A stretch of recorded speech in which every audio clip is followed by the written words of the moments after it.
Now, police first got a call of shots fired and an officer down about 12 minutes after noon today on Fidelity Street, south of George Bush Drive and east of Welborn Road. And after that, a series of shots could be heard in that neighborhood. And police immediately set up roadblocks for several blocks around that area.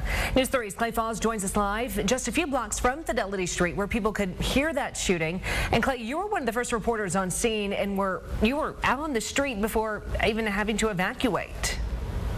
That's right, John and Meredith, and we just were able to get closer in. We're on Fidelity Street right now, and if you can see behind me, it's still a very active crime scene.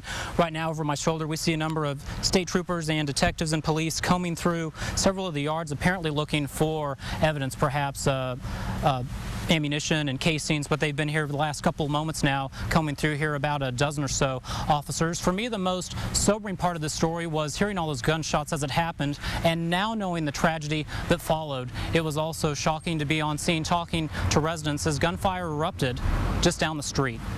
The guy came out of this corner house and he was being evicted, and the constable came to evict him. Chaos in College Station as a gunman opens fire on a Brazos County Constable and others.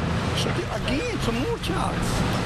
They're shooting right now. Yes, sir. News 3 was just blocks away when we heard reports. And he shot the constable apparently 5 times.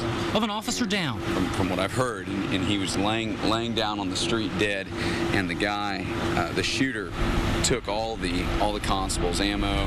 Looking for the house on Fidelity Street, suddenly we heard a gunshot and realized we were just a few houses away when police and firefighters warned us to get further away. Oh, he had several automatic weapons, apparently. There's a guy inside a house shooting a shotgun at a police officer. That's about all I know. Okay, and is your mom held up inside right now? Well, she's held up in her vehicle on Fidelity Street.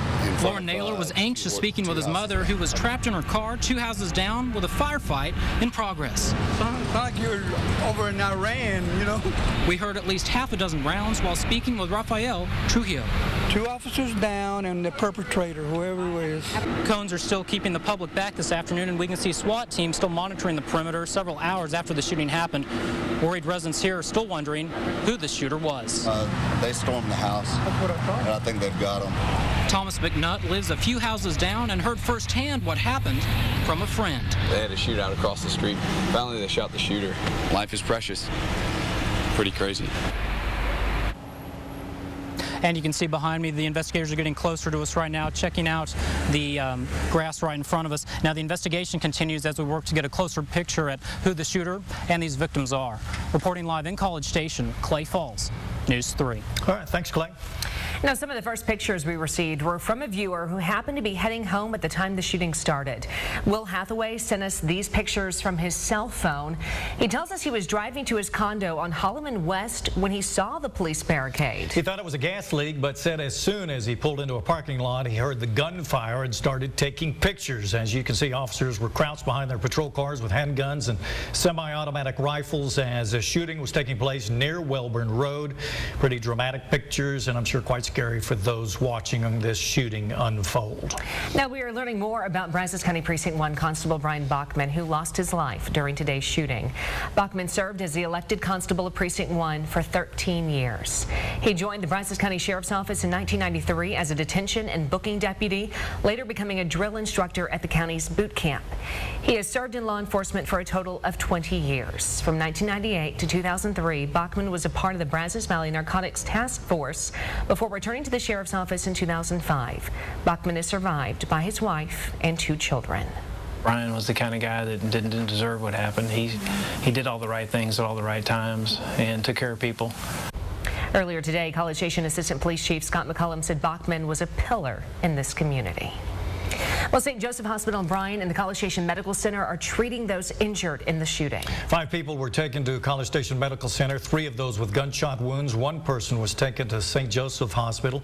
News 3's Rashi Vance joins us live from College Station Medical Center with an update on victims at that hospital. Well, around noon, the hospital here went into what they call Code Yellow, which basically means that staff here should be alerted that there might be mass casualties, so they bring in more personnel. And right after the incident, 5 people people were brought into this ER, and we were told just moments ago by College Station Medical Center that there's only one patient left, and he is a College Station police officer that suffered a gunshot wound, but he is in stable condition.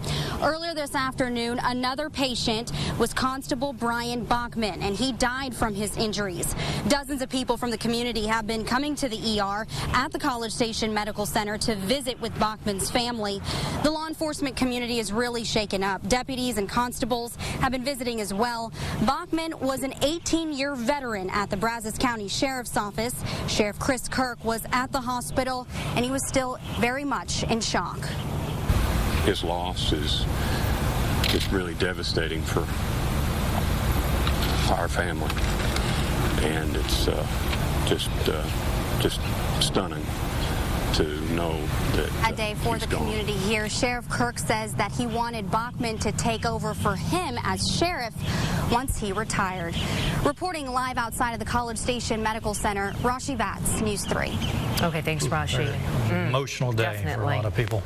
Still ahead, a look at some church vigils planned for the victims of today's shooting. Plus, reaction from neighbors who heard the gunfire this afternoon.